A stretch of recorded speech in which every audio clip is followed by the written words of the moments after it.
They're everywhere, smiling at you, pretending to support you, praising your every move. But beneath that charm is a dagger, carefully hidden, waiting to strike the moment you become too trusting. And you've felt it, haven't you? That sting in your chest when someone you opened up to twists your words. That slow burning regret after realizing their kindness was just a tactic. How many times have you second-guessed yourself just because someone made you feel small behind a friendly face? How many times have you stayed silent to keep the peace while your own boundaries were being trampled? The truth is, most manipulation doesn't feel like betrayal. It feels like confusion, like self-doubt. But Stoic philosophy warns us, if you don't define your values, someone else will define your worth. This isn't just about spotting manipulators. This is about reclaiming your mind before it's rewired by their games. Because the battle isn't out there, it's in how you respond. And once you master that, no one can control you without your permission. If that kind of clarity speaks to something inside you, subscribe as a choice to think sharper, live truer, and walk the Stoic path with intention. 1. Pretend you don't see it at first. Most people think that the best way to deal with manipulation is to fight it head-on, to expose it the moment it shows up. But what if that's exactly what the manipulator wants? What if your reaction is the hook? The truth is, manipulators thrive on visibility. They want to see what gets to you. They want to measure your emotional temperature, your weakness, your need for validation. So the most powerful thing you can do at the beginning is nothing. Not out of fear, but out of calm calculation. You see, pretending you don't notice isn't ignorance, it's strategy. It's a conscious choice to gather information while giving nothing away. The way someone talks when they think you're not paying attention says far more than when they're performing. That's when the mask slips. That's when the patterns show. The Stoics believed that our greatest strength lies in mastering what we choose to give our energy to. Not every battle is worth fighting. Not every storm needs your anchor. You can see the manipulation clearly and still decide not to engage. Because when you withhold your reaction, you keep your power. And when you keep your power, they can't get inside your mind. There's a strange silence that comes with watching someone try to manipulate you and fail. You let them tell their little half-truths. You let them spin their stories. You let them smile a bit too wide, act a bit too friendly. But inside, you're calm. You're just watching. When someone believes they've got you fooled, that's when they get sloppy. They talk more. They expose themselves. They start believing in their own performance. And you're a mirror. You reflect nothing back. That silence you hold.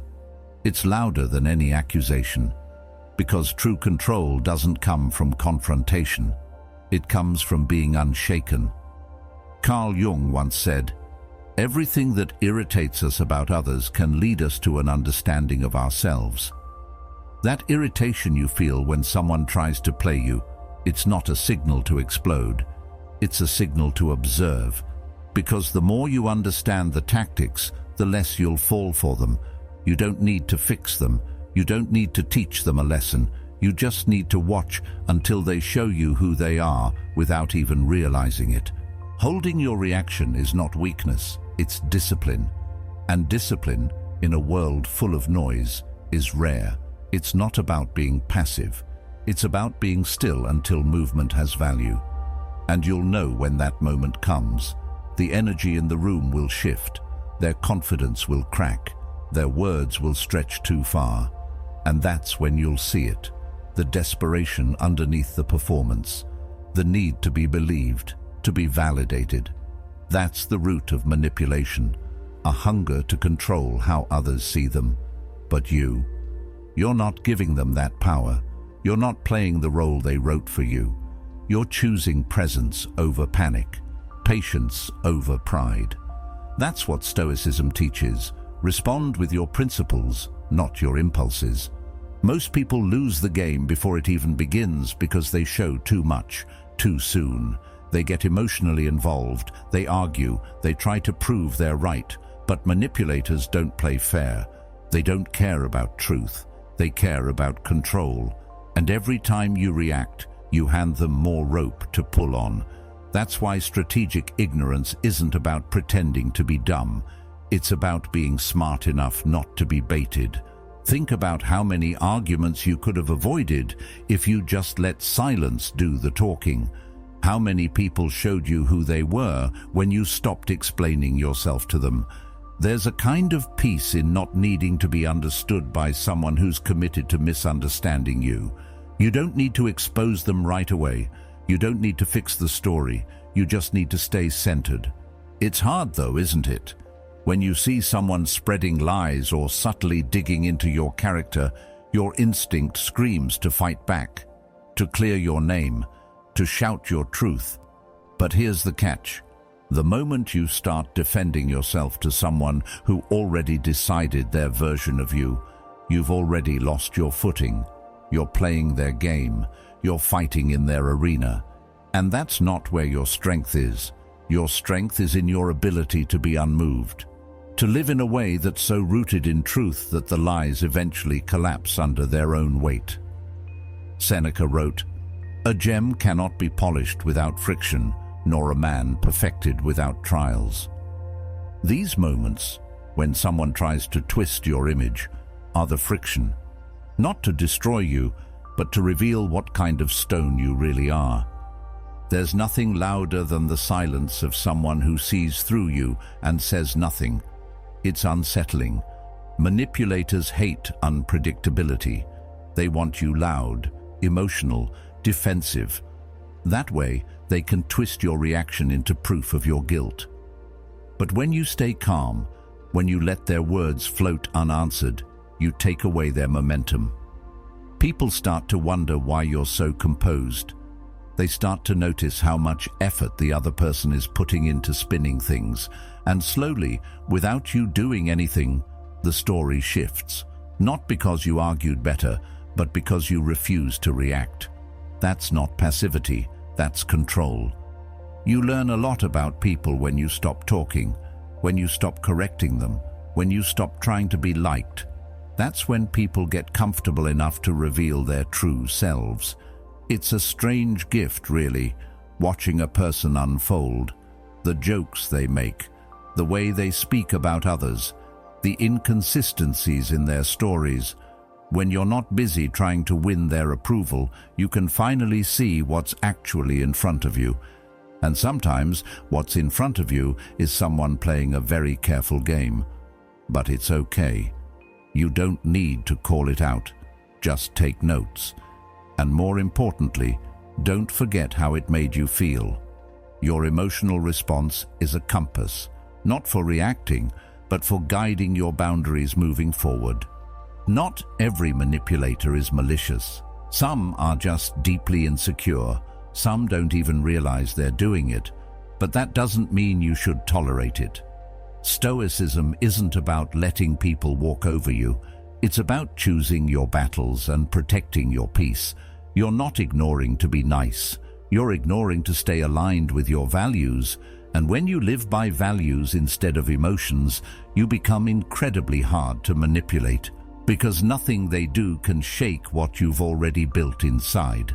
It's not always about outsmarting them. Sometimes it's just about not playing the game at all. The most dangerous person in the room is the one who doesn't need to prove anything, the one who isn't easily flattered, who doesn't react to jabs, who sees through the masks, but never rushes to rip them off, because they know something deeper. They know that time exposes everything, that pressure reveals intention, and that silence is often the only response needed to dismantle a performance.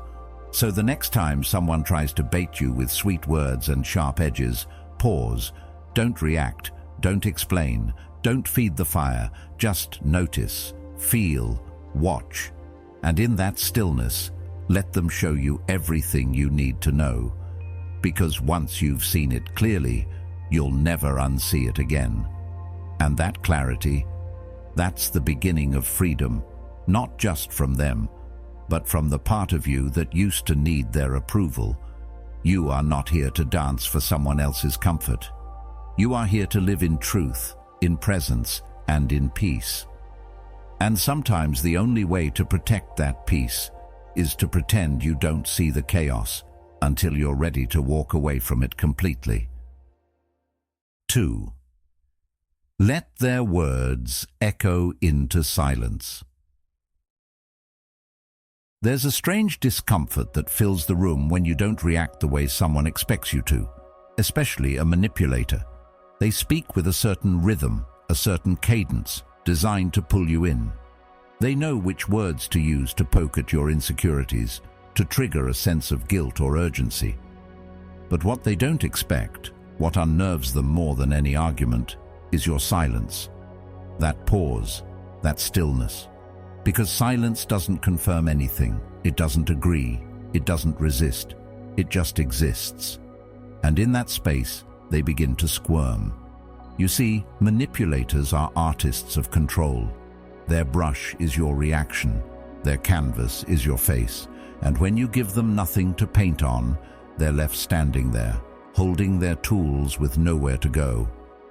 We've been trained to believe that staying silent means we're weak, that we're losing, that we've got nothing to say. But the truth is, silence is the strongest response when used intentionally. It's not the absence of power, it's the concentration of it. When someone throws a passive-aggressive comment your way or questions your motives with a smile, the temptation to fire back is strong, to defend, explain, clarify. But every time you do, you open the door for them to shape the narrative.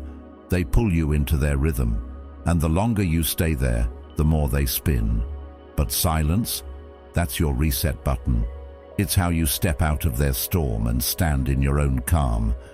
Carl Jung once wrote, "Knowing your own darkness is the best method for dealing with the darknesses of other people." When you're in tune with your inner world, your emotions, your reactions, your triggers, you no longer feel the need to react to every comment. You realize most provocations are projections. Most accusations are just confessions in disguise. So when you choose silence, you're not ignoring, you're observing. You're choosing not to carry the weight of someone else's emotional chaos. And in doing so, you give yourself space to respond, not out of impulse, but from clarity. Manipulators hate empty space. They hate the sound of their own words bouncing back at them with no resistance. It's like watching a puppet show with no audience. Suddenly, the act falls flat. The illusion shatters, because they weren't really speaking to you, they were speaking for your reaction. And when it doesn't come, their power slips. Silence makes them question their script. Did it land? Did you notice? Are you playing dumb or playing smart? That confusion is unsettling. It forces them to confront the emptiness behind their tactics. And in that uncertainty, you hold the upper hand without lifting a finger. But silence isn't about pretending nothing happened. It's about choosing what's worth your energy. It's about understanding that not everything needs a response. Some things are better left unanswered because they say more about the speaker than they ever could about you. When someone insults you, for example, and you respond with anger, they get confirmation. They know they got under your skin. But if you just look at them, steady and still, the power shifts. The insult floats in the air and lands nowhere. It loses its force because its target didn't catch it. And without your emotional reaction, it becomes meaningless. We often forget that silence isn't just a response, it's a boundary. It says, "I heard you. I just choose not to engage." It's a way of refusing the invitation to chaos, of saying, "I won't be pulled into your world just because you're uncomfortable in mine." That's a Stoic move, not to suppress emotion but to direct it, to channel it where it matters. And sometimes that means saying absolutely nothing, not out of fear, but out of mastery. Think about the last time you got into an argument you regretted. Chances are it started with something small, a little jab, a sarcastic comment, a guilt trip. And before you knew it, you were deep in it, explaining yourself, raising your voice, defending your intentions. But what if you had paused? What if instead of firing back, you had simply let their words echo and fall silent? That single choice could have changed everything, not just for the moment, but for the relationship itself. Because when someone realizes they can't pull you into emotional warfare, they either stop trying or they reveal just how much their behavior depends on your reaction. Silence also creates space for truth to surface, for perspective to sharpen. It gives you time to notice the patterns, the way they always bring things up when you're vulnerable, the way they twist your words when others are around. These things become clear only when you're not too busy reacting, only when you're not lost in defending your image. When you're still, you see more, you hear more, and what you discover may be what finally sets you free. But let's be honest, silence isn't easy. It's tempting to want to correct the narrative, to want to make sure people see your side, especially when your character is being challenged. But that desire, that need to explain, often comes from fear. Fear of being misunderstood, fear of losing control, fear of looking weak. But what if your stillness was the very thing that made you strong? What if not reacting was the exact opposite of weakness? It was wisdom. The most grounded people you meet are rarely the loudest. They're the ones who observe more than they speak, who don't rush to prove themselves, who don't need to explain their every decision. And that's what makes them so hard to read, so hard to control.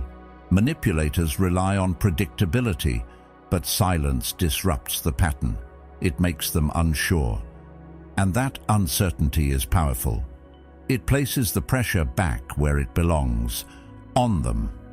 So when the moment comes, and it will, when someone tries to bait you into a reaction, take a breath. Hold the line. Let their words hang in the air. Let the silence do what your voice doesn't need to. Because that choice, that tiny, quiet act of self-control, is a form of power few people will ever understand. And it might just be the moment you stop being their puppet and start being your own anchor. 3. Own the narrative. There's something deeply unsettling about being misrepresented. Someone takes a piece of what you said, stretches it, bends it, and suddenly you're defending yourself against a version of you that doesn't even exist. It doesn't take much. Just a few misplaced words, a couple of raised eyebrows, and now you're caught in a storm you didn't create. And instinctively, we want to clear it up. We want to explain, justify, correct. But here's the thing, the more you chase after someone else's version of your story, the further you drift from your own. Because defending isn't the same as leading. If you don't claim the pen, someone else will write your character, and they rarely write it kindly. In this world, people believe what they feel faster than what they hear. If the perception is strong enough, facts don't matter. And that's where many people get trapped. They try to fight lies with facts. But perception doesn't run on facts. It runs on energy, tone, presence. That's why it's not enough to just react to the distortion. You have to reshape the entire frame, not through force, through stillness, clarity, and consistency. You don't scream truth, you embody it. Because once you begin trying to convince people of your character, you've already given up control of the narrative. You've stepped into someone else's version of the story. The Stoics understood this deeply. Your integrity is something you live, not something you argue for. Owning the narrative doesn't mean becoming defensive or overly concerned with how everyone sees you. It means choosing the image you reflect through your actions and sticking to it regardless of who misreads it. That's how clarity is built. Slowly, silently, consistently. The more someone tries to twist who you are, the more powerful it is when you don't flinch. You keep doing the work. You stay on your path. You speak calmly, live cleanly, and let time do what noise never could. Reveal the truth. And the truth has a strange way of rising when you stop trying to force it. There's a kind of quiet authority in not needing to explain yourself to people committed to misunderstanding you. It's hard, of course, especially when the lie is spreading faster than you can contain it, especially when the ones you thought were in your corner begin to hesitate. That feeling, that ache in your chest when your name is on someone else's tongue, it's a real thing. But reacting emotionally only adds fuel to the story they're trying to write. That's what a manipulator hopes for. They want your reaction to be the proof of your guilt. But when you stay calm, when you don't run to defend yourself every time someone misquotes you, it unsettles them. It makes people pause. Why isn't he reacting? Why is she so composed? That pause is where your strength lives, and in that pause people start to wonder whether the version they heard is really the truth. Your narrative is built through action, not explanation. People might hear rumors, but they remember patterns. If your life tells a consistent story, if your values show up in how you carry yourself, then that becomes your truth. And it sticks. Even when others try to rewrite it, the more grounded you are in your identity, the harder it becomes for others to shake it. Because at some point, people begin to trust what they see more than what they hear. And what they see is someone who doesn't need the approval of the crowd to stand tall in their truth. Sometimes, the smartest move isn't to confront the gossip, it's to overshadow it, to show up so consistently, so confidently, that any whisper of manipulation fades into background noise. The people who matter will pay attention to how you carry yourself under pressure, how you speak when you have every reason to explode, how you move when others try to pull you down. And that grace, that composure, it says more than any defense ever could. You don't prove your worth through arguments, you prove it through posture, through patience, through that unshakable belief that your truth doesn't need protection, it needs presence. Think about all the energy wasted chasing narratives, the sleepless nights spent wondering what they're saying, the emotional labor of clearing your name to people who weren't really listening in the first place. What if you used that energy to build something, to grow stronger, to get quieter, sharper, more focused? What if you let your results speak so loudly that every lie collapsed under its own emptiness? That's how you reclaim control. Not by wrestling with rumors, but by rising above them. That's the essence of owning the narrative. You don't just speak the truth, you live it in a way that can't be faked. There's also wisdom in understanding that not every false story needs a counter-narrative. Some things die without oxygen. Not all fires should be fought. Some should be left to burn themselves out. The more you run around correcting misperceptions, the more you feed them. But when you stop showing up to the battle, when you take the fuel away, the fire loses its power. And people notice that. They notice when you stop explaining and start embodying. They notice when you replace explanation with execution. When you choose dignity over defense. To own the narrative is to understand that your life is your voice. How you respond to misrepresentation is a direct reflection of your internal strength. When you're emotionally reactive, they own your image. But when you're composed, intentional, and calm, the power returns to you. That's what Stoicism teaches us.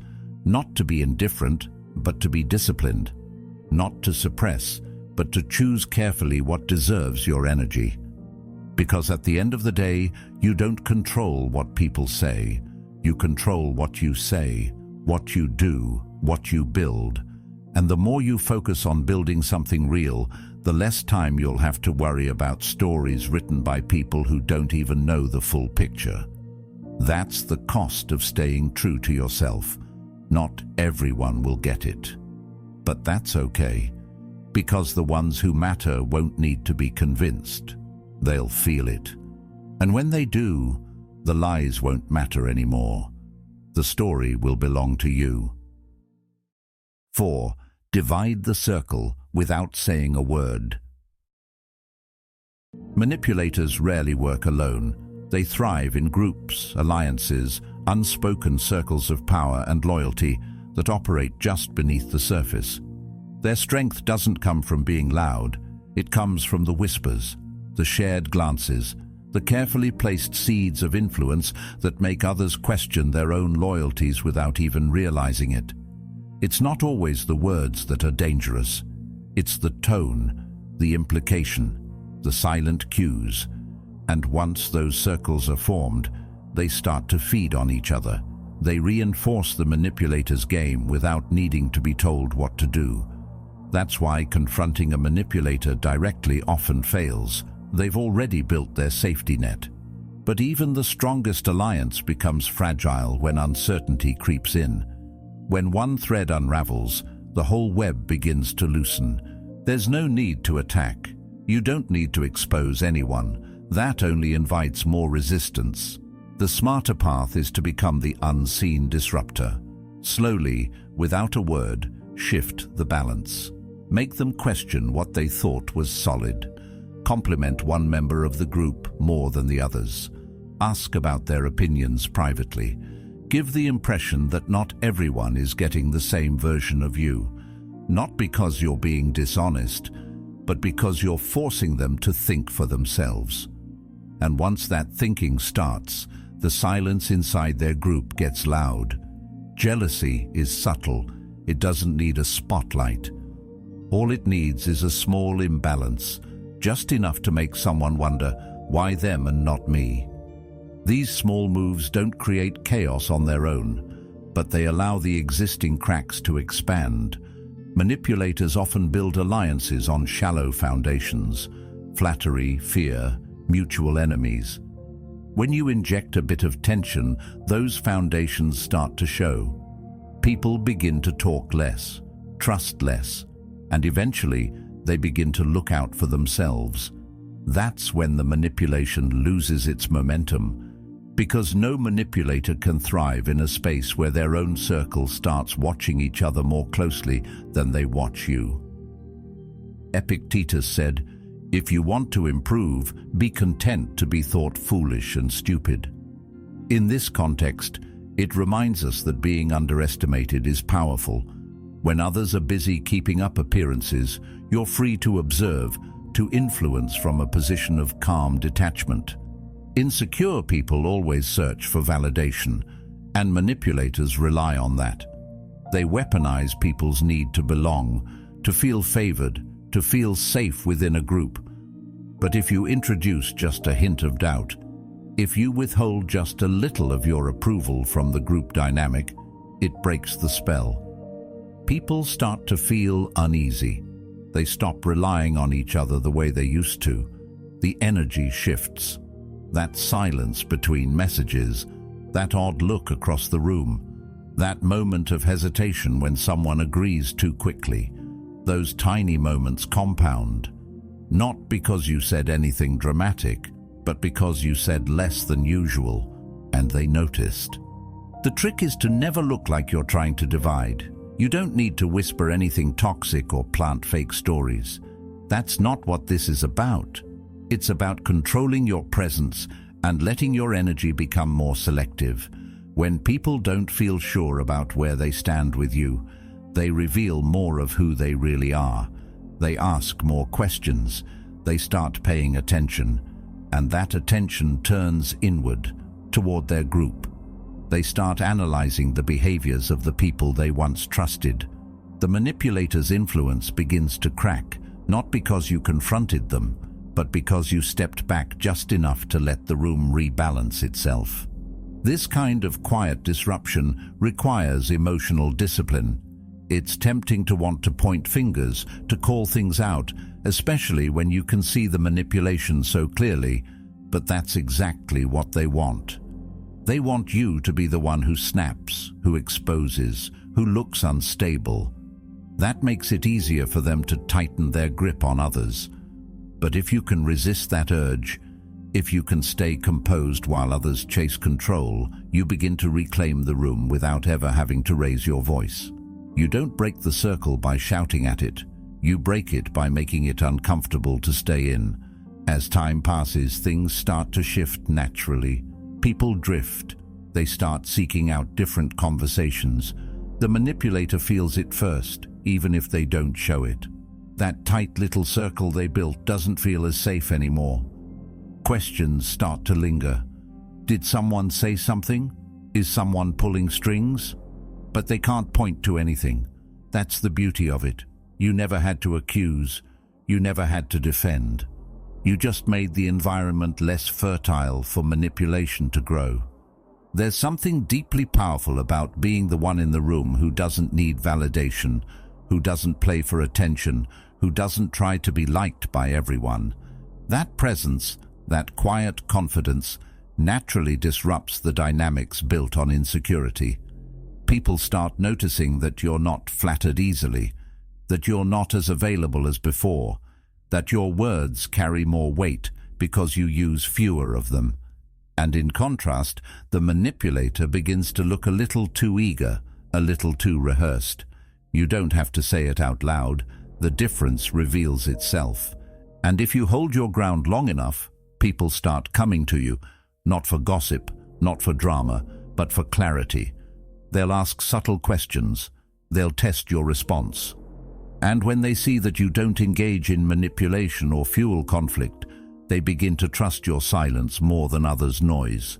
That trust, that's influence, not the loud kind, the kind that moves people without force. And that's what breaks manipulation, not conflict, but contrast. The contrast between someone who needs power to feel secure and someone who is secure without needing power. The manipulator's biggest fear is not being exposed, it's being irrelevant. And when the people they once influenced stop needing their approval, their tactics fall flat. They talk and no one listens the same way. They suggest something and it's met with hesitation. The spotlight shifts, not because you grabbed it, but because you stayed rooted while everything else spun out. That's what Stoicism teaches us. Influence through presence, not performance. Let others lose balance, chasing attention. You remain the calm center, the one who doesn't chase, doesn't beg, doesn't flinch. And that calmness is what eventually rewrites the room. 5.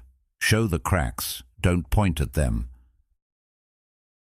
There's a certain trap that's easy to fall into when you finally see someone's manipulation clearly. The urge to call it out, to expose it, to warn others, to shine a light on what's been happening in the shadows. But that impulse, though it feels righteous, often plays directly into the manipulator's hands. Because the moment you speak too loudly, too directly, too emotionally, they switch roles.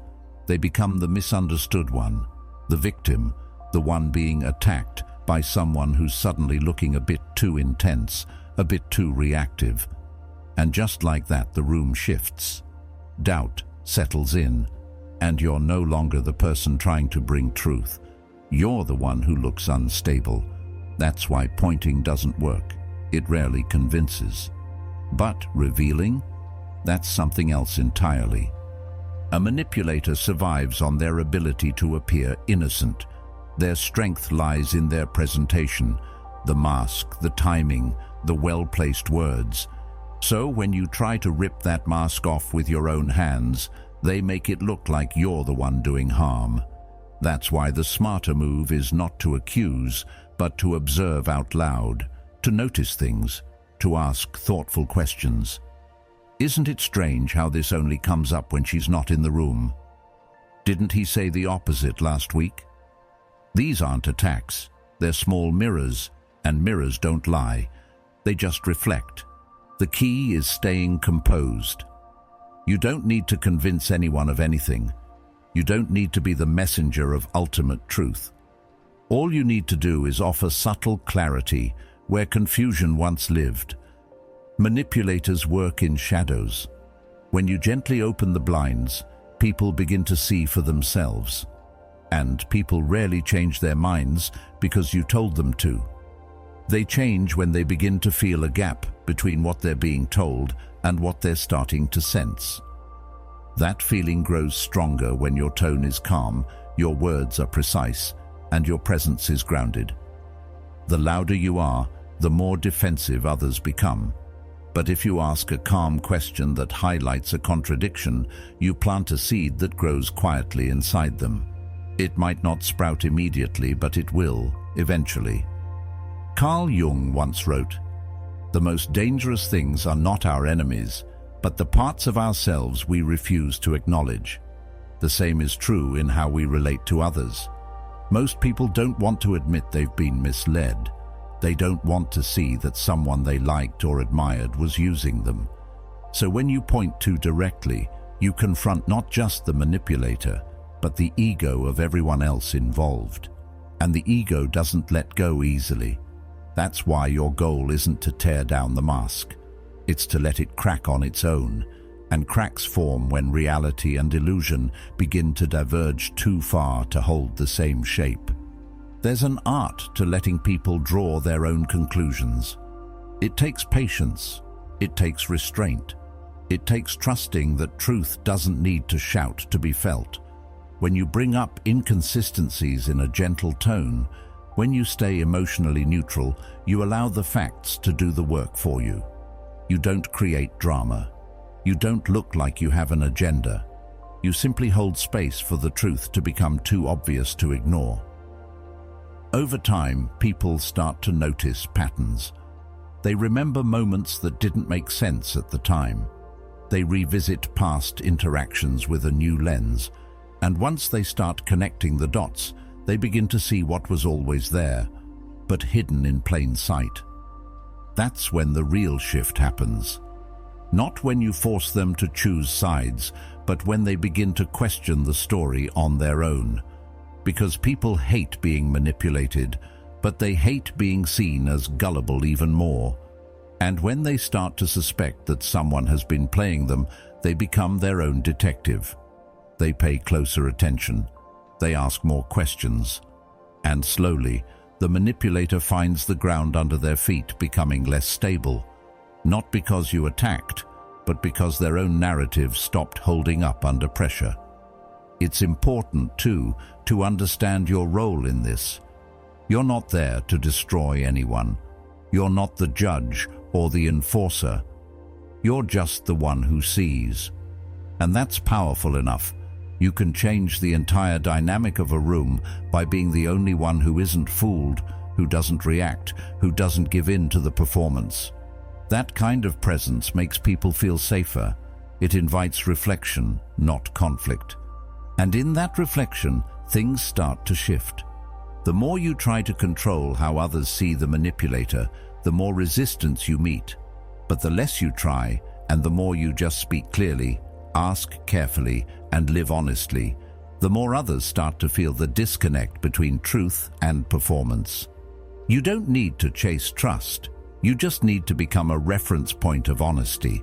And when people begin to lose their grip on the manipulator's version of events, they naturally seek out the calmest person in the room, the one who never reacted but always noticed.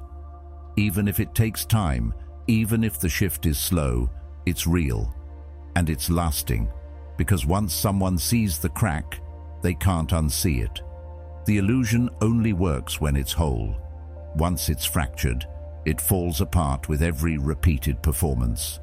And eventually the manipulator finds themselves talking louder, working harder, becoming more desperate to hold the room together.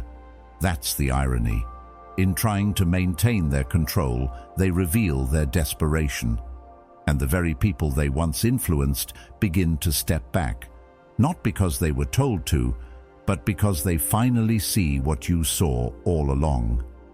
In the end, your strength lies in your calm awareness, in your ability to see without needing to be seen, to understand without demanding understanding, to speak when needed, and to stay silent when it matters more. The truth has its own rhythm. It doesn't need to rush. It just needs space. And if you create that space, without accusation, without ego, the truth will rise. It always does. Quietly, completely, and undeniably. 6. Make them need you. There's a kind of power that doesn't need to raise its voice or make a scene. It doesn't chase attention, doesn't beg to be seen, and never announces its value. But when it leaves the room, everyone notices. That's the kind of presence manipulators can't handle, because it reverses the entire game. You're not running after them, trying to prove your worth. You're letting your usefulness speak so loudly that they end up relying on you without even realizing it. And once they need you more than you need them, everything changes. Manipulators work by convincing people they have something others want: approval, information, connection, opportunity. They create a sense of scarcity, a quiet pressure that makes you feel like you have to impress them, win them over, or stay in their favor. But what if you flipped that? What if you became the one they couldn't replace? You don't need to beg for respect when you bring undeniable value to the table. Whether it's your skills, your insight, your calm under pressure, or your ability to execute when others can't, you become essential by doing what few are willing to do: deliver consistently, without drama, and without needing recognition. This isn't about becoming a servant or bending over backward. It's about being strategic with what you offer and when you offer it. You give just enough to make a difference. You solve a problem. You make something easier, faster, more effective. And then, just as they start to feel comfortable with your presence, you pull back. You become a little less available. You let your absence echo, because it's in the silence that they start to realize what they've lost. And in that realization, the dynamic starts to shift. There's no manipulation in being valuable.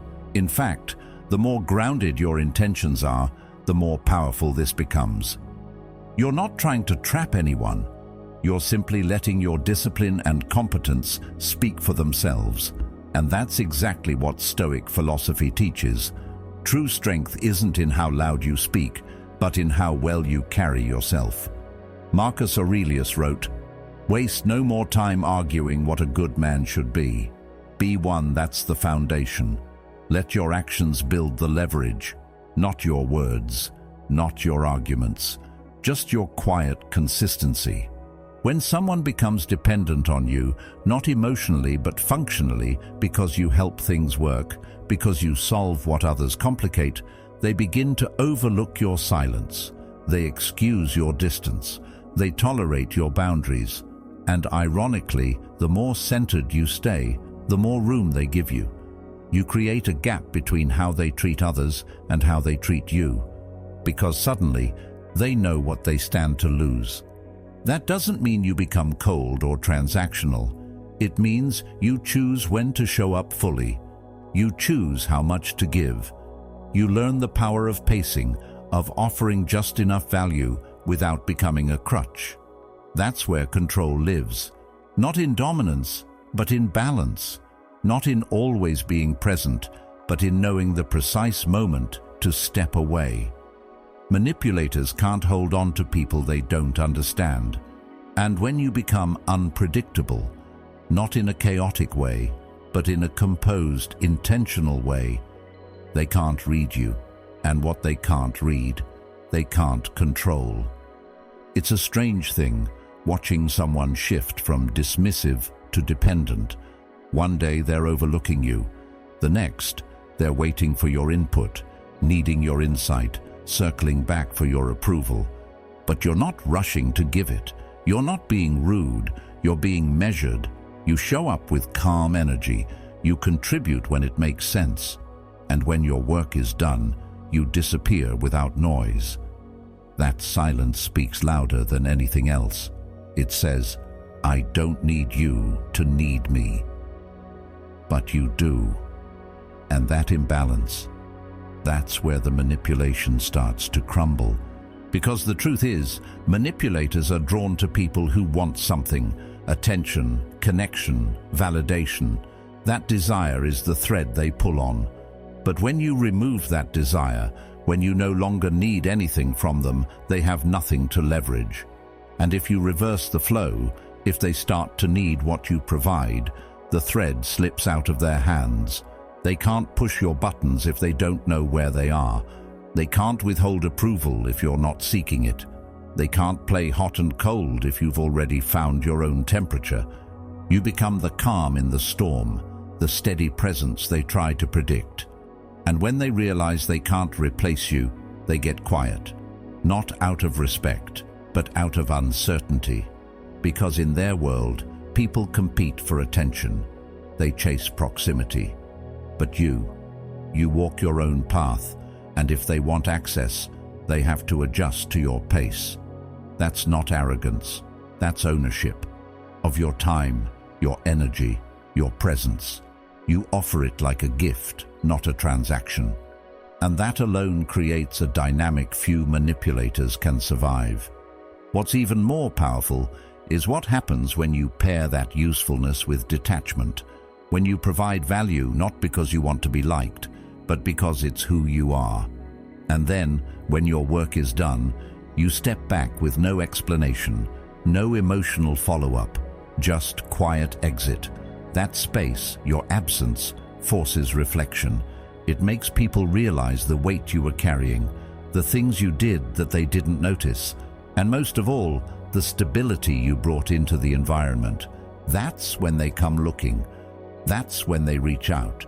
But you're no longer reacting. You're observing. Because once someone shows you they need you more than you need them, you gain a kind of freedom most people never experience. The freedom to say yes with intention or no without guilt. The freedom to lead without being loud. The freedom to walk away without needing closure. That's real power. Quiet, calm, and undeniable. The kind that doesn't shout, doesn't chase, and never begs to be seen, because it already knows its worth. 7. Mirror their energy until it collapses. Manipulators need movement. They need to see you flinch, hesitate, defend, or bend. That's how they know they're in control, by watching how much of yourself you give away in response to their performance. But what happens when you don't resist? When, instead of pushing back or falling into their frame, you simply reflect it back at them, like a mirror. That subtle shift changes everything, because mirrors don't react. They don't explain or correct. They just show. And when someone sees their own behavior reflected calmly, without judgment, without distortion, it gets uncomfortable very quickly. This isn't about mimicking someone to mock or manipulate them in return. It's about becoming emotionally still, present but unreadable. When they lie, you don't rush to expose them. You nod, just enough to let them think they're being heard. Then you ask a question, gently, without accusation, that doesn't attack, but reveals. Something like, "Didn't you say something different last time?" That one question holds a mirror up. Suddenly they're looking at themselves, and there's no emotional reaction to use against you. No fight to turn into drama, just quiet reflection. And in that silence, cracks begin to show. Manipulators rely on rhythm. They create a loop of praise, guilt, blame, affection, whatever keeps you emotionally engaged and slightly off balance. If you get angry, they play calm. If you cry, they act disappointed. It's a script, and it only works when you play your part. But the moment you stop reacting predictably, the script breaks. When they flatter you, you smile and say thank you, and then change the subject. When they provoke, you respond with calm curiosity. They don't know where you're going anymore, and that uncertainty makes them nervous. When a manipulator can't figure out why you're not reacting, why you're not arguing or trying to fix things, they begin to look inward. Not in a reflective or healing way, but in a paranoid one. They start overanalyzing themselves, repeating things, explaining when you didn't ask. That's the energy unraveling. That's the performance collapsing. This strategy only works if you stay calm. The mirror doesn't work if it distorts. That means no sarcasm, no smugness, no passive-aggressive jabs. You're not trying to win an argument. You're trying to reveal patterns. And sometimes the best way to do that is to stop giving them resistance. Because when they lose the conflict, they lose the fuel. And when you stay neutral, their extremes become more visible to everyone around them. You don't need to call it out. You just need to let the contrast do the work. It's especially effective when you notice repeated behaviors. If someone constantly interrupts, you pause and let the silence hang. If they give fake compliments, you return one with the same tone, then let it fall flat. The energy bounces back, and suddenly they're the only one in motion. That imbalance is powerful, because manipulators don't know what to do with stillness. They can't twist it, they can't blame it, and they can't feed on it. It forces them to face their own pattern without your emotions interfering. It might feel unnatural at first, especially if you're someone who's used to justifying yourself or trying to be kind. But mirroring isn't about being cold. It's about being clear. You're not pretending. You're just no longer giving them access to your emotional reactions. You're not absorbing their tactics. You're reflecting them gently, so they have to sit with the energy they're trying to project onto you. That's when you start to see the cracks form, not just in their behavior, but in the way others see them too. People around you begin to notice the shift. They see how calm you remain while the other person escalates. They hear the contradiction in the manipulator's words because you're not arguing over them. You've created space for the truth to emerge naturally. That's how you reclaim the room, not by being louder, but by being clearer, by letting their energy stand beside yours and allowing others to feel the difference. The more you practice this, the more you realize how often people try to pull you into their chaos. Some do it consciously, some don't even realize they're doing it. But either way, the mirror works, because it doesn't attack, it doesn't absorb, it reflects. And that reflection makes people pause. They hear their own words with fresh ears. They feel the weight of their tone, the hollowness of their tactics. And without anyone saying a word, the manipulation begins to crumble. You'll know it's working when they start acting confused, when they ask if everything's okay, even though you've done nothing but match their tone, when they repeat themselves, when they suddenly shift tactics. That's not strength, that's a loss of control. But you don't respond, you let the shift unfold naturally. The moment you return to your old reactions, they'll pounce. But if you hold your stillness, the performance keeps falling apart. And when it finally does, when they realize they can't push you, pull you, or play you, they start looking elsewhere. Because manipulation can't survive in places where energy doesn't react. It needs drama. It needs movement. It needs emotional feedback. But your calm presence, your quiet mirror, gives it nothing to grip onto. That's the point. You don't destroy the manipulator. You let their own behavior destroy the illusion they were holding together. By choosing not to react, you become something rare, unbothered, unreadable. And in a world where so many are easily shaken, that stillness is magnetic. It speaks of strength without force, truth without noise, power without threat. You don't need to fight back. You just need to become the kind of person who can't be baited. And when they finally realize their tricks don't work on you anymore, it's already too late. The collapse has already begun. 8. Kill the pattern with stillness. Manipulators don't operate well in silence. They can't thrive where there's structure, steadiness, or predictability. What fuels their game is instability, your emotional swings, your doubts, your unpredictable reactions. The more off balance you are, the easier you are to influence. That's how they get in. Not through brute force, but through little moments of chaos. They provoke a reaction, then feed off what comes next. And most of the time, people don't even notice it's happening. They just think they're having a bad day, or they're being too sensitive, or they need to explain themselves better. But what's really happening is deeper than that. It's a pattern being built and reinforced every time you break your own rhythm to match theirs.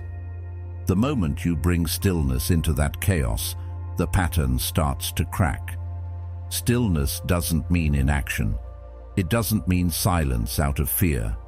It's something else, an internal posture of calm, of steadiness, of not being pulled into someone else's emotional weather. When you wake up at the same time every day, when your decisions come from your values instead of your moods, when you stay consistent in how you speak, move and think, something happens. You stop becoming readable. You stop being available for emotional games. You start becoming uninteresting to someone who needs unpredictability to stay in control.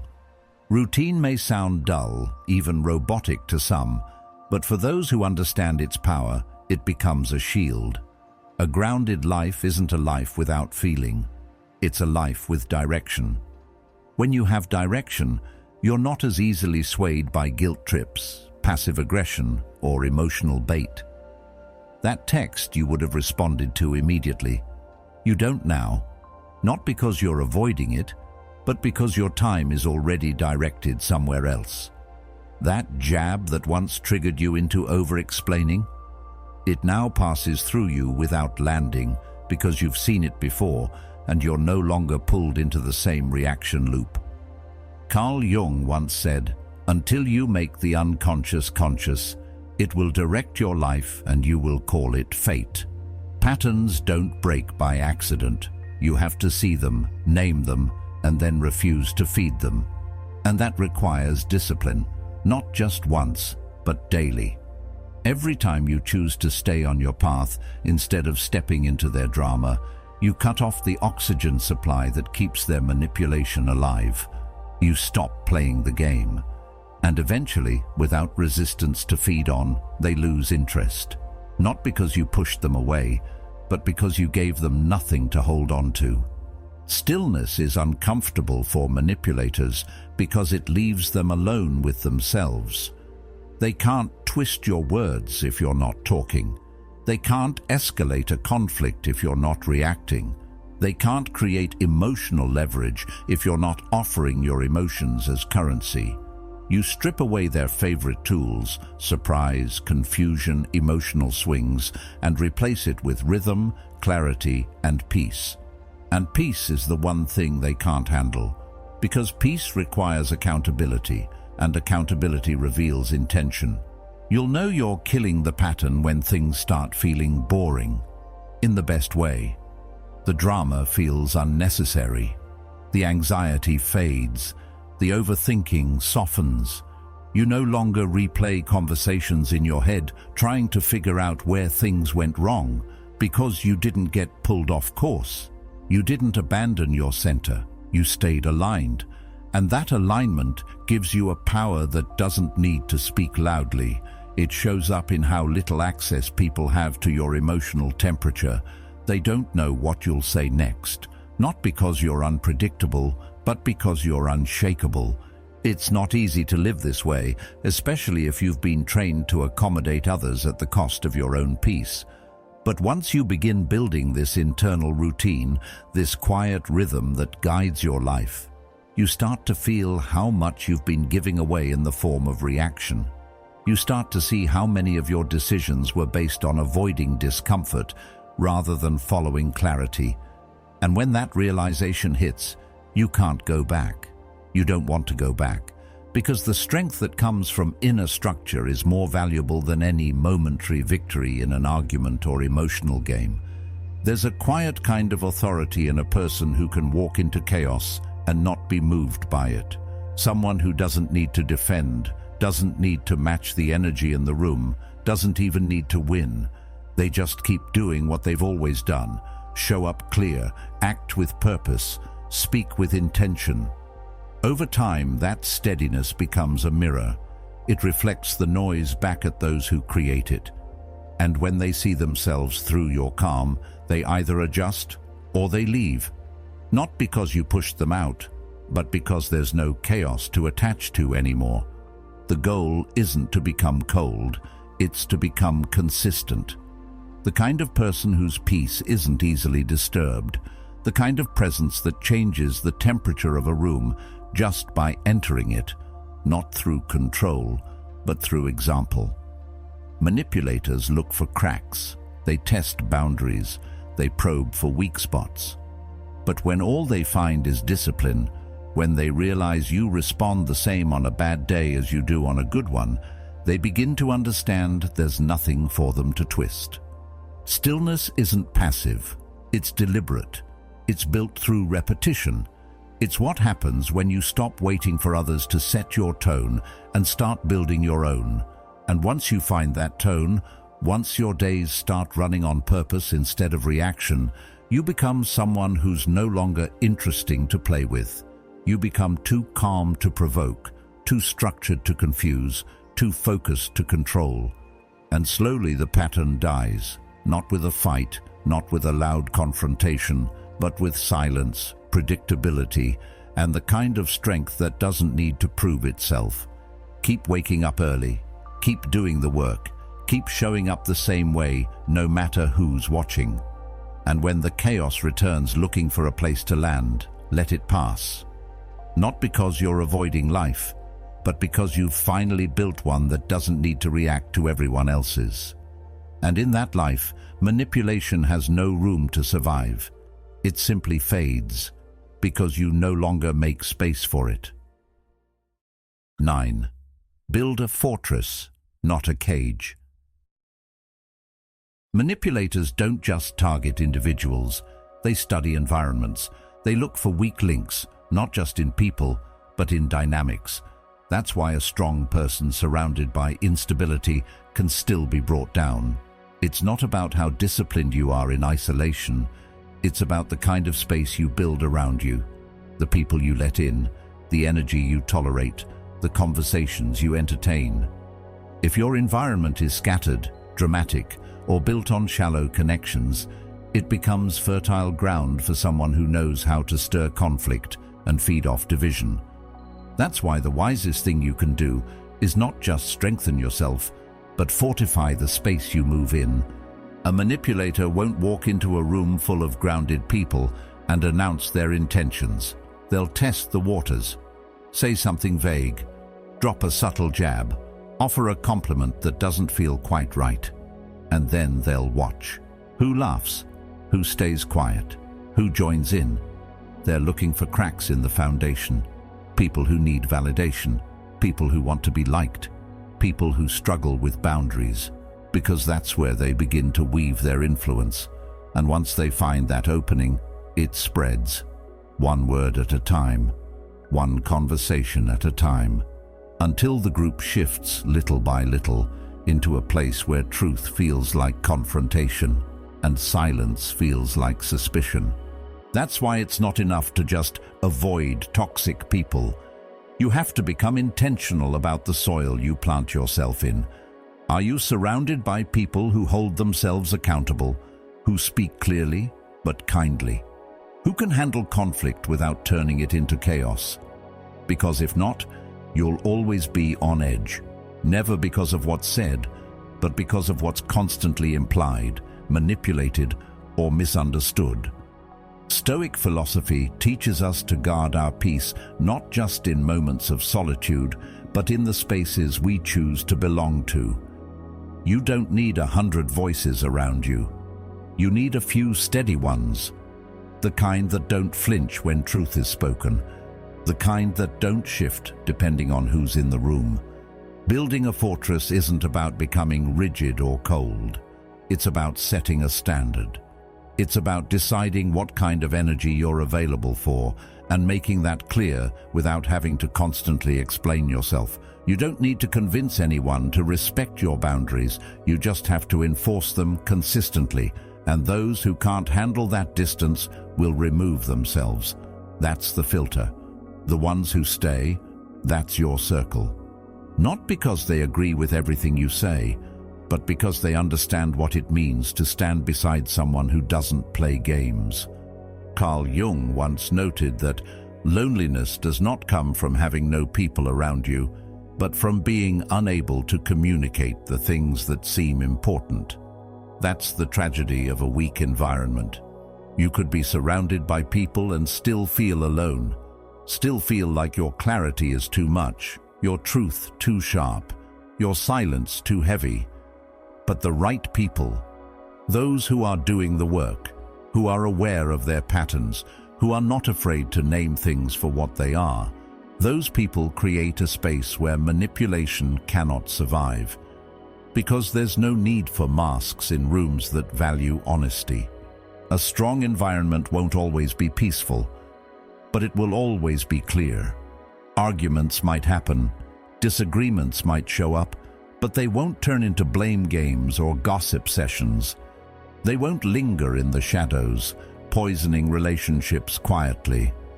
That's what manipulators need: ambiguity, unspoken tension, people too afraid to confront things directly. But when the air is clear, when feedback is given with love and received without ego, there's no room to hide. That clarity is what makes the walls of your fortress. Not isolation, but intention.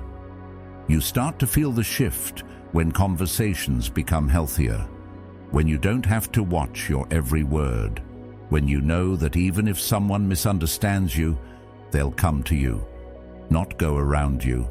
That kind of trust doesn't show up by accident. It's built, slowly, through choosing people who don't feed on drama, who take responsibility, who aren't addicted to conflict, but aren't afraid of it either. People who stay when it's uncomfortable, not because they're stuck, but because they care enough to work through the tension.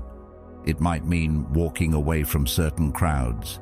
It might mean outgrowing some old friendships, not because you're better, but because you're clearer, because you finally understand that peace isn't just something you feel inside, it's something you protect outside too, and that kind of peace has a cost. You'll have fewer voices around you, but the ones that remain will hold weight. They'll remind you of your standards when you're slipping. They'll check you with love when you're off, and most importantly, they'll never twist your truth into something it wasn't. Manipulators don't survive in well-lit rooms. They can't twist the story when everyone's paying attention. They can't divide when no one is interested in picking sides. So if you want to remove the threat, not just for yourself, but for the people you care about, you build the kind of environment that doesn't need permission to be honest, that doesn't reward passive aggression, secrecy, or shallow flattery. You build it one conversation at a time, one decision at a time, until your life becomes a place where manipulation simply has no use. Not because you fought it, but because you made it irrelevant. 10. Give them just enough rope. Most people, when they sense manipulation, want to strike back. They want to pull the mask off, show everyone the truth, catch the liar in the act. But that urgency is emotional. It comes from a place of pain, from betrayal, from the need to be seen and heard and validated. And manipulators know this. They're counting on it, because if you act too soon, if you try to confront them before the room is ready, you end up looking like the problem, not them. The truth isn't always welcomed, especially when it challenges what people want to believe. That's why you wait, you observe, and you let them keep talking. A manipulator doesn't usually know when they're being watched with clarity. They mistake silence for ignorance. They assume your politeness means you're still buying the act. That's what gives them confidence. And confidence in their hands is dangerous, but also revealing. Because the more power they think they have, the more careless they become. The lies get bigger, the stories get sloppier, the tone becomes arrogant. And slowly, without any pushback, they start to overstep. What once looked like charm begins to look like control. What once felt persuasive starts to feel rehearsed, and people begin to notice. Letting someone talk isn't weakness, it's strategy. When someone is performing, you don't interrupt the show. You let them finish their script. You let the audience settle. And then, when the contradictions start piling up, you don't point them out. You just let them echo. Because manipulation doesn't collapse under confrontation. It collapses under its own weight. People don't trust because you told them to. They trust because they saw something for themselves. That's why timing matters more than truth. The truth can be right, but if it arrives too early, it gets rejected. Too late, and the damage is already done. But just in time, it shifts the room. This requires discipline. It means biting your tongue when you'd rather defend yourself. It means holding your ground when others still haven't seen what you see. It means walking through moments of isolation where you're the only one who knows what's really happening. But that quiet strength, that ability to keep your peace while others are being drawn into a game you've already decoded, that's rare, and it's powerful. Because when the moment finally comes, when the manipulator pushes too far and people start connecting the dots, you don't need to say much. The room starts to turn on its own. Carl Jung once said, "People will do anything, no matter how absurd, to avoid facing their own soul." And that's exactly what drives most manipulation.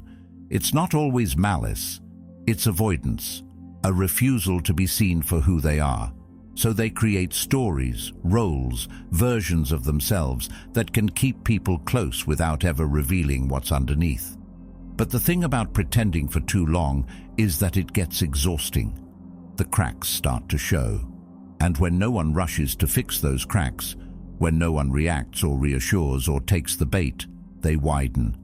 Giving someone rope doesn't mean you're giving them control. It means you're giving them the space to show who they are without your interference. It's tempting to want to speed up that process, to push the truth to the surface. But forcing people to see what they're not ready to confront rarely ends well. That's why your silence is important. Not just for your own clarity, but for the integrity of the truth itself. It's not about winning. It's about letting reality unfold without forcing it. You'll know the rope is tightening when they start repeating themselves, when they bring up your name in rooms you're not in, when they try harder and harder to be liked, to be trusted, to stay in control. But you're not responding. You're not fueling the fire. And that absence, your refusal to dance, creates a pressure they're not used to, because now they're doing all the talking. They're carrying the entire performance, and eventually they trip over their own words. The most damaging kind of exposure isn't loud, it's quiet. It's when the people around them begin to shift, when eyes narrow, when tones change, when support softens, not because someone said something, but because the energy isn't landing the same way anymore. That's what real exposure looks like. Not confrontation, not proof, but shift. And it's permanent. What you're doing in these moments is holding a mirror, not up to the manipulator, but to everyone else. And in that mirror, people begin to see who's calm and who's performing, who's consistent and who's desperate, who speaks when needed and who speaks too often. And when the room starts to wake up, you don't need to step in. The rope has done its work. They've said too much, twisted too far, reached too deep, and the consequences were built into their own behavior. This doesn't mean you don't protect yourself. You set boundaries, you limit access, you step back, but you don't try to force exposure. That's the difference. You don't need to destroy someone. You just need to stop feeding the illusion. Let the silence do its work. Let the overconfidence carry the weight. And when it collapses, let it fall without commentary. This level of restraint is uncommon, but it's what makes you untouchable. People who can't be provoked, who can't be baited, who can't be lured into emotional traps. They're dangerous to those who depend on manipulation, because they can't be mapped, they can't be predicted, and that unpredictability is what makes you powerful. When you feel the urge to step in, to speak up, to correct the story, pause. Ask yourself if the rope is already doing the work, if the show is already collapsing, if the truth is already circling, getting ready to land. And if it is, stay still, say little, watch carefully, because in the end, the strongest statement you can make is to let someone expose themselves, slowly, in their own words, with no one to save them, and no one to blame but themselves. 11. Master the power of the redirect. When someone accuses you of something that feels wildly off base, your first instinct is almost always to defend yourself, to clear it up, to explain what you really meant, what actually happened, or what they must have misunderstood. That impulse is natural. It comes from wanting to be understood, wanting things to make sense, wanting to fix the discomfort in the air. But that very impulse is often the door manipulators are waiting for you to walk through. Because once you start defending yourself, you've entered their territory. Now they're in control of the conversation, and you're chasing clarity in a space they've already filled with confusion. That's why the smarter move is not to defend, it's to redirect. Redirection doesn't mean avoiding the issue. It means shifting the responsibility of clarity back where it belongs. When someone accuses you and you calmly ask, "Why do you think that?" the energy shifts. You're not rejecting the question, you're turning it around. You're inviting them to explain, to expose their logic. And that makes a lot of manipulators uncomfortable, because their strength is in implication, not explanation. They want to suggest something wrong with you without having to prove it. They want the room to fill in the blanks. But when you calmly ask for clarity, you force them to get specific.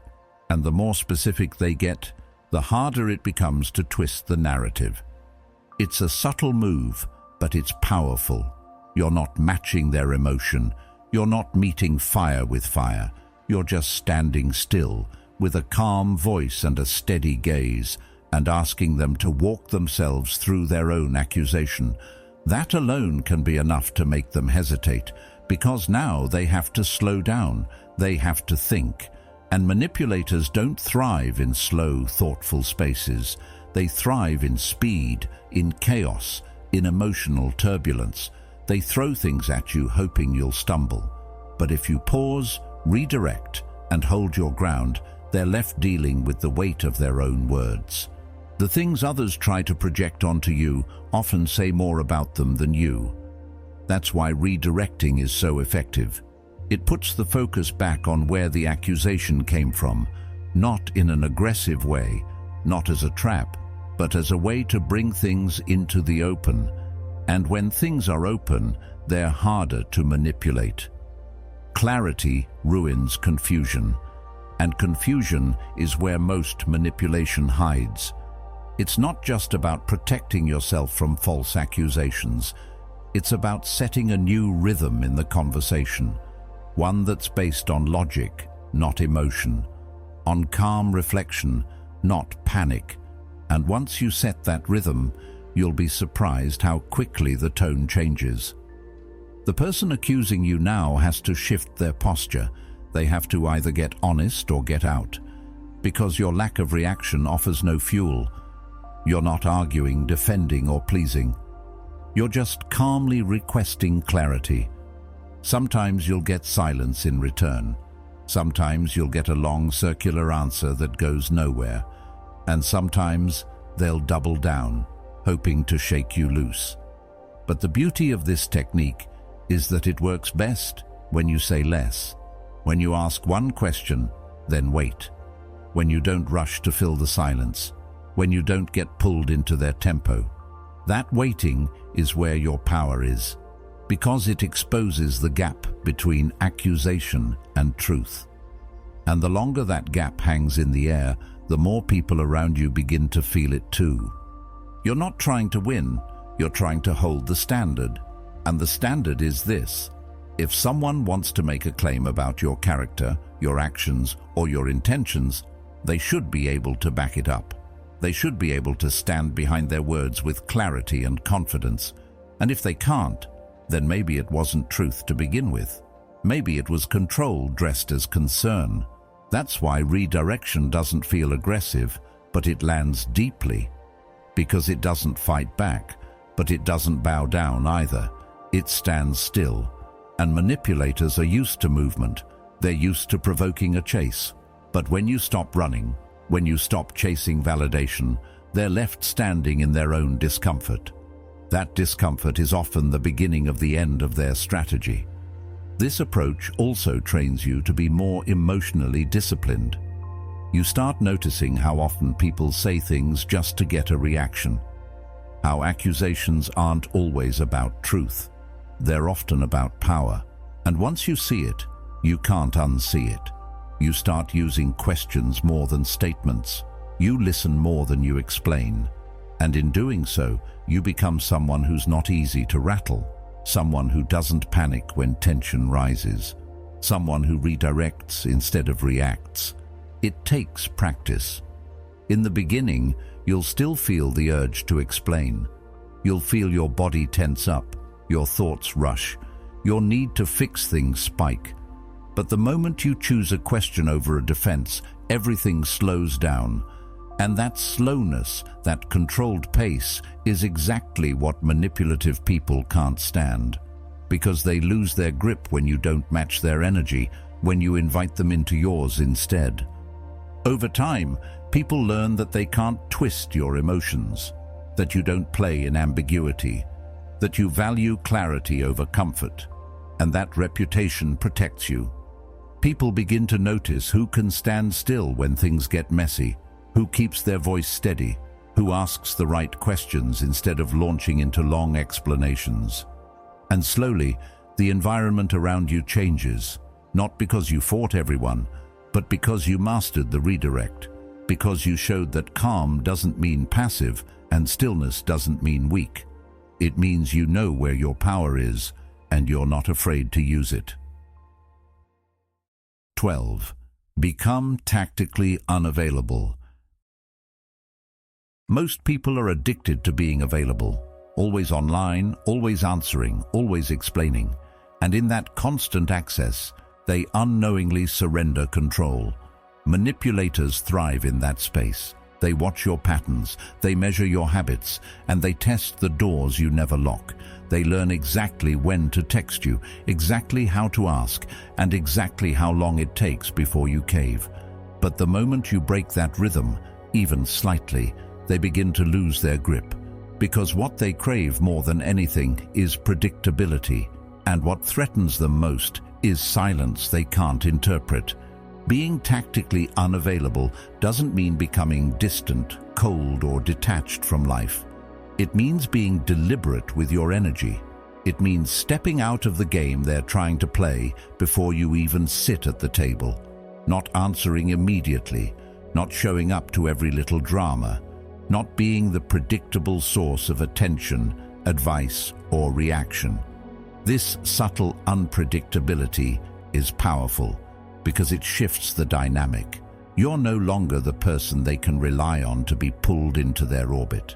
You're now the person who moves on their own terms, and that unsettles people who rely on control. We're conditioned to believe that silence must be filled, that a delay is rude, that space means something's wrong. But often, space is exactly what's needed to gain perspective. You don't need to respond instantly to things that aren't urgent. You don't need to say yes just to avoid discomfort. And you certainly don't need to explain your every move to people who haven't earned that access. Boundaries aren't walls, they're filters. And when you stop giving instant access to everyone, you find out very quickly who was there for control, not connection. Carl Jung once said, "The privilege of a lifetime is to become who you truly are, and that becoming often requires distance. Distance from noise, distance from manipulation, and most importantly, distance from the expectation that you owe every piece of yourself to people who wouldn't notice if you vanished, unless they needed something. That's the trap. Manipulators don't always want you. They want your reaction, your openness, your vulnerability, your pattern. So if you want to protect your peace, make your rhythm unpredictable. Disappear for a few hours. Skip a conversation. Delay a response. Not to punish, but to preserve. When you become less accessible, you become more respected, not out of fear, but out of uncertainty. They can't anticipate your energy, so they tread more carefully. And in that caution, you regain control. You remind them without words that your presence is not a given. It's a decision. That you're not here to be managed. You're here to be observed from a distance until you choose to engage. There's a difference between being mysterious and being unclear. You don't need to play games or act aloof to create space. You just need to prioritize stillness over stimulation, intentionality over reaction, presence over performance. You don't need to fake disinterest. You simply stop giving immediate responses to those who only show up when they need a piece of you. And that shift in your behavior creates a ripple effect. Suddenly they can't plan around you. Suddenly your silence speaks louder than any confrontation ever could. The beauty of being tactically unavailable is that it naturally attracts sincerity. The people who are genuine won't panic when you go quiet. They won't take your pause as an insult.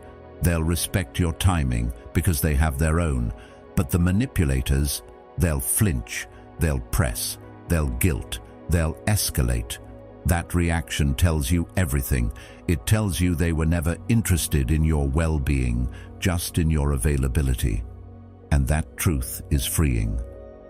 Not every message deserves a reply. Not every request deserves your energy. And not every invitation is a compliment. Sometimes the kindest thing you can do for yourself is not show up, not answer, not participate. And watch how quickly the energy shifts. It's not about ghosting or avoidance.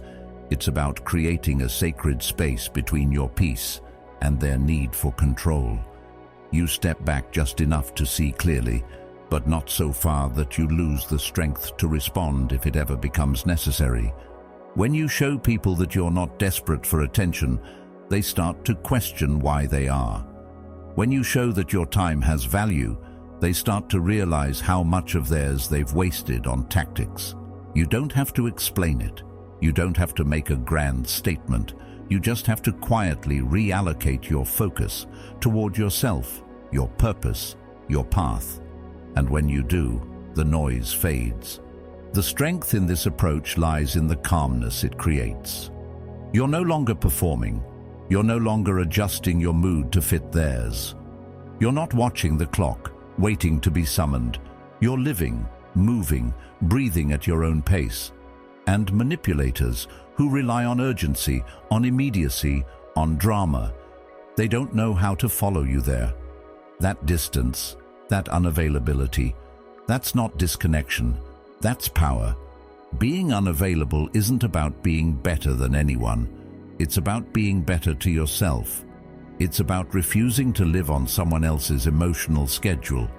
It's about recognizing that access to your time, your mind, your emotional space is a privilege, not a right. And the moment you start treating it that way, you attract people who value you for who you are, not for what they can pull from you on demand. Let them wonder where you went. Let them sit with the quiet. Let them feel the weight of a message unanswered, not out of cruelty, but because you've finally realized your peace doesn't come from being understood by everyone. It comes from understanding yourself deeply enough to know when to stay and when to step away. 13. Let results speak louder than loyalty. Some people are masters of saying the right thing at the right time. They speak of loyalty like it's a badge they've earned just by being near you. They make promises, give speeches, use words like always, forever, and you can count on me. But when the moment of truth arrives, when pressure exposes who's real and who's rehearsed, they vanish or shift blame. That's the thing about manipulators. They don't build trust through consistency. They mimic the language of loyalty to mask the absence of it. And if you're not careful, you'll end up rewarding their performance instead of their reality. It's easy to get swept up in declarations. We all want to believe that the people around us have our backs. But loyalty isn't what someone says when things are smooth. It's who they become when things fall apart. When you're doubted, attacked, challenged, do they stand beside you, or do they step back and play neutral? Because silence in those moments speaks volumes, and it's in those quiet betrayals that you start to see who was clapping for you only when it cost them nothing. Carl Jung once said, "You are what you do, not what you say you'll do." That statement cuts straight through the fog, because so many manipulators know how to create the illusion of being dependable. They know how to mirror your language, your goals, your pain, just enough to earn your trust. But they don't invest in the heavy lifting. They don't show up when the emotional bill arrives. And that's when you must learn to watch more and listen less. It's not cynicism, it's clarity. Every time someone tells you how loyal they are, take a step back and ask yourself, what have they actually done when it mattered? Have they shown consistency? Have they followed through even when it was inconvenient? Or did they disappear when you needed steady ground? Manipulators often rely on emotional deposits. They flatter you, agree with you, act interested. But the moment your needs disrupt their agenda, their loyalty fractures. You'll see it in the small things first: delayed responses, half-kept promises, vague excuses. It always starts subtly. You don't need to confront them. You don't need to accuse or demand explanations. That gives them room to perform again, to twist the script, to tell you what you want to hear, to reapply the mask.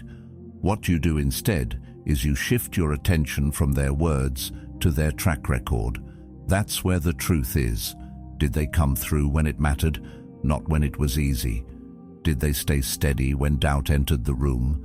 Did they remain loyal when there was no applause? What you reward, you reinforce.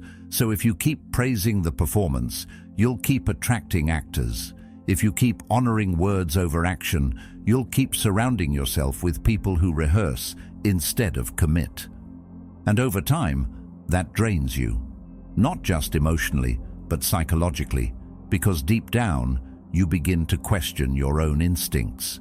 You begin to think maybe loyalty is just a game of appearances, and you start lowering your standards. But when you start rewarding results, quiet consistency, follow-through, integrity under pressure, you'll notice something different. The crowd around you will thin out, the noise will die down, but the ones who remain, those are your people, the ones who didn't need to broadcast their loyalty, they simply lived it. They didn't need to say, "I've got you," 100 times. They just did. And those are the ones worth investing in. In the presence of real loyalty, you'll feel safer, not more confused. There won't be a need for constant reassurance or dramatic gestures. There will be a rhythm, a reliability, a sense that even when the world shakes, this person won't shift with the wind. But to find those people, you have to become someone who values evidence over emotion. Not cold, not hardened, just wiser, more alert, less impressed by the script, and more focused on the substance. This doesn't mean you stop believing in loyalty. It means you start defining it by standards, not sentiments. It means when someone says, "I'll always be there," you quietly observe and wait for the chance life gives them to prove it. You give them space to show who they are, not who they pretend to be, and in that space you stay calm. You stop chasing. You stop pouring into people who only know how to receive. And slowly, you build a circle that isn't loud, but solid. Manipulators often think their words are shields. They believe if they say all the right things, you won't look deeper. That's the mistake. Let them talk. Let them paint their version of loyalty. You don't interrupt. You don't argue. You observe. You watch how they behave when the spotlight is gone, when loyalty becomes inconvenient, when being there for you demands something from them. That's when their true role is revealed, not the character they auditioned for. You don't need a large crowd. You need the right few. And you'll find them when you stop rewarding promises and start honoring proof. The people who show up without needing to be reminded. The ones who follow through when it's uncomfortable. The ones who stay silent about their loyalty because they don't need credit for it. They just live it. That's the kind of presence that builds strength around you. Loyalty is not loud. It's not poetic. It doesn't always come with grand speeches or perfect timing. Sometimes it's a quiet check-in. Sometimes it's unseen support. But always, it's consistent. So stop giving your energy to the loudest voices. Start giving it to the steadiest hands. Because in the end, the ones who stood with you in silence are worth more than the ones who only praised you in public. And when you learn to see that difference, you'll never be fooled by words again. 14. Use kindness as a weapon. They expect you to be angry, to argue, to match their tension with your own. That's how most people respond to manipulation or betrayal, with confrontation or cold revenge. But what if you didn't? What if instead of reacting with force, you responded with grace? A quiet, composed kind of kindness, not weakness, not submission, but a calm, unsettling generosity. The kind of energy that makes them wonder what you're really thinking.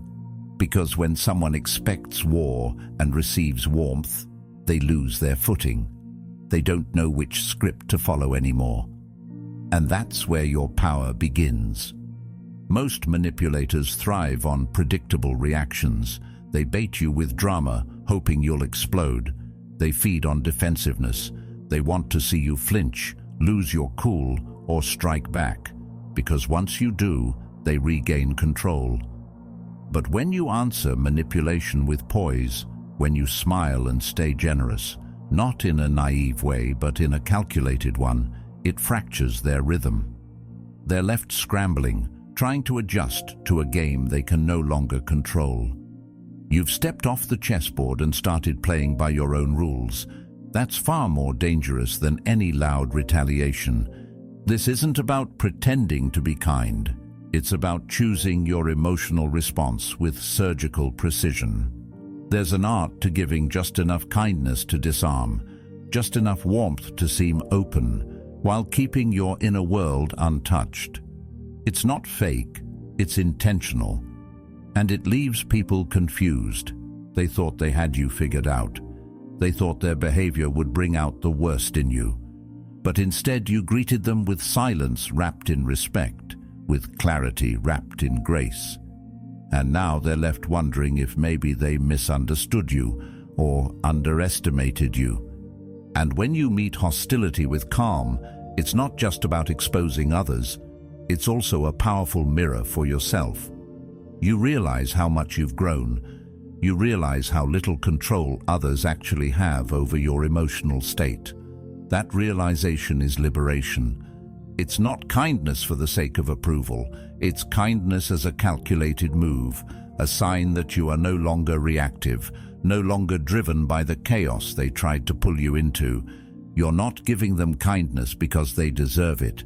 You're giving it because it creates space, space between their strategy and your energy, space between their chaos and your stillness. It's not permanent. It's not permission. It's the smoke screen. While they believe the storm has passed, while they start relaxing, thinking they've won you over or guilted you into staying, you're already detaching, already stepping back, already preparing your exit. No dramatic goodbyes, no last-minute fights, just silence, just distance, just clarity. Because when you leave without warning, after treating someone better than they treated you, it leaves an echo. They sit with that. It haunts them. They can't call you bitter.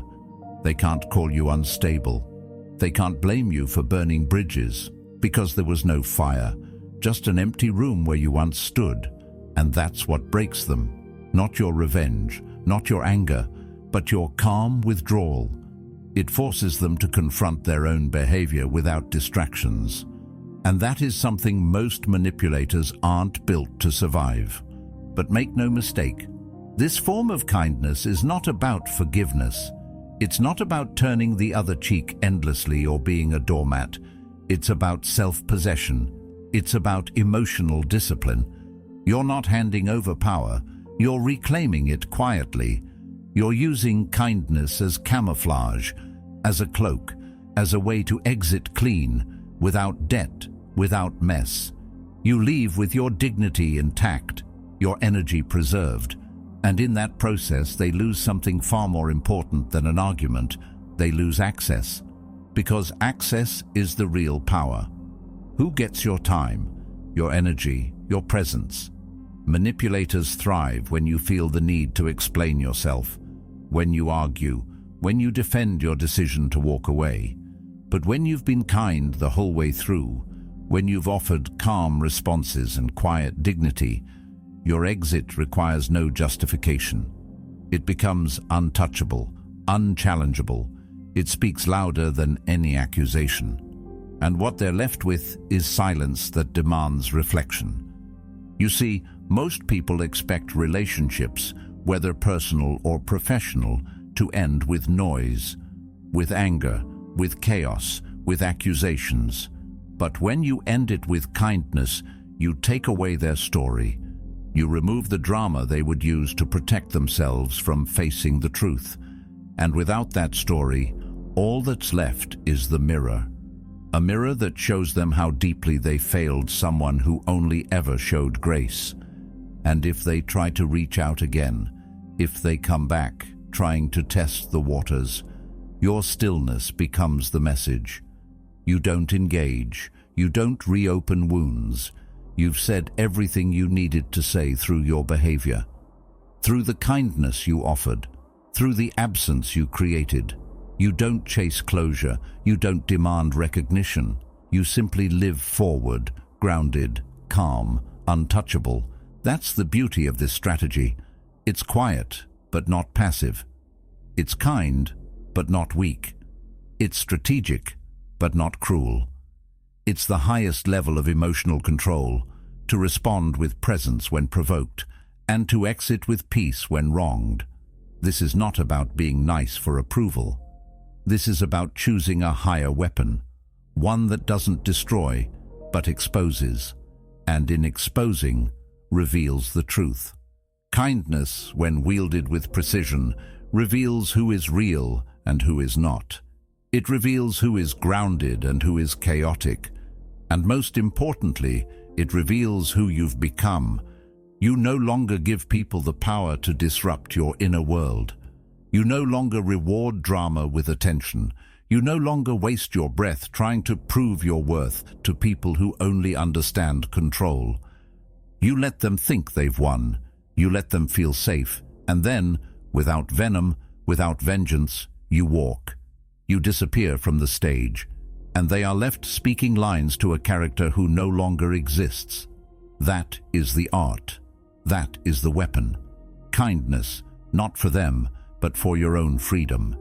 Kindness that ends the cycle without feeding the fire. Kindness that doesn't bow, but closes the door once and for all. 15. Never try to teach them a lesson. They'll push you, they'll test your limits, and when you finally see through the pattern, when the lies, guilt trips, and silent treatments no longer work, the urge to teach them a lesson can feel overwhelming. You want them to understand what they did. You want them to feel what you felt, to realize how deeply they've crossed the line. But that's not wisdom speaking. That's your ego. It wants closure, justice. a sense of moral balance. But manipulators don't learn through lectures. They don't grow through confrontation. And the more you try to teach them, the more they twist the narrative until you're the one who looks unstable, emotional, or cruel. That's how they win. Not by overpowering you, but by pulling you into their chaos and making you dance to their rhythm. Real power is in restraint. Not the kind of restraint that hides weakness, but the kind that reveals how little their behavior affects your peace. When you stop reacting, stop explaining, stop trying to be understood, that's when you rise above the dynamic. You don't need to raise your voice to be heard.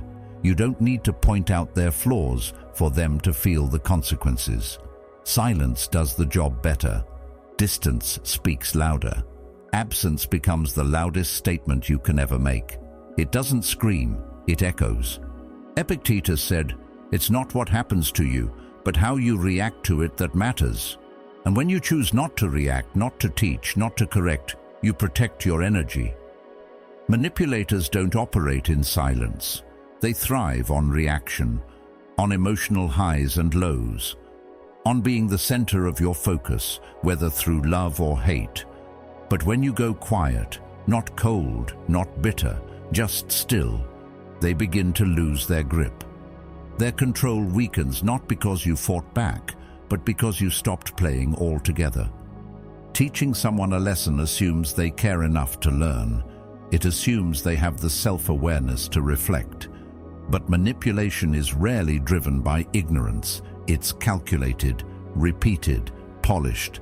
They know what they're doing. They just never expected you to see it. So when you do, don't waste time trying to guide them. Don't waste words on clarity they'll never honor. That lesson you want to teach? Let life handle it. Let consequence handle it. Let the absence of your energy, your presence, your support be the education. Because that's what truly unsettles a manipulator, not being yelled at, but being forgotten, not being corrected, but being removed from access. You become a blank space, no longer triggered, no longer influenced. You become unreadable. And to someone who relies on emotional buttons, that's terrifying. They don't know how to navigate still waters. They need drama to function, validation to thrive, attention to survive. Take that away, and their structure collapses. Slowly, quietly, completely. And here's the truth. When you outgrow someone, it's not your job to announce it. Growth is silent. It happens in private, in the small moments where you choose your peace over their patterns, where you choose boundaries over explanations. You don't slam the door, you simply stop answering it. And over time they realize something's different. You're no longer emotionally available, no longer tangled in their games, no longer giving them the reaction they need to feel powerful. And that change, it shakes them, not immediately, but eventually. There's a quiet dignity in not proving your point, in walking away with calm instead of chaos, in allowing your evolution to be your response. You're not responsible for making them see it. You're responsible for protecting your mind, for preserving your clarity, for keeping your energy from being drained by someone who never planned to change. That's what Stoicism teaches, not to suppress your emotions, but to master them, not to disconnect from truth, but to stop forcing it onto people who aren't ready to receive it. And the best part? You don't have to carry bitterness. You don't have to seek revenge. You don't have to stay stuck in the past, reliving every conversation, every manipulation. You can release it all, not because they deserve peace, but because you do. You can choose to let go, not with resentment, but with resolve. Because freedom doesn't always come from a fight. Sometimes it comes from the simple decision to stop trying to be understood by someone who made confusion their weapon. You won't find your strength by confronting every manipulator. You'll find it by staying rooted when they try to shake you, by standing still when they try to provoke, by choosing clarity over chaos. And when they realize that you're no longer teachable, not because you lack knowledge, but because you've transcended the lesson, they'll have nothing left to grip, nothing left to manipulate, nothing left to anchor their tactics to. You've grown past the need to teach them, and that in itself is the most powerful lesson of all, because you didn't lower yourself to expose them. You didn't sacrifice your peace to prove a point. You stayed composed, moved in silence, let them wonder, let them sit with the void you left behind. And maybe they'll change, maybe they won't, but by then it won't matter, because you'll have already moved on, not just physically, but mentally, emotionally, and spiritually.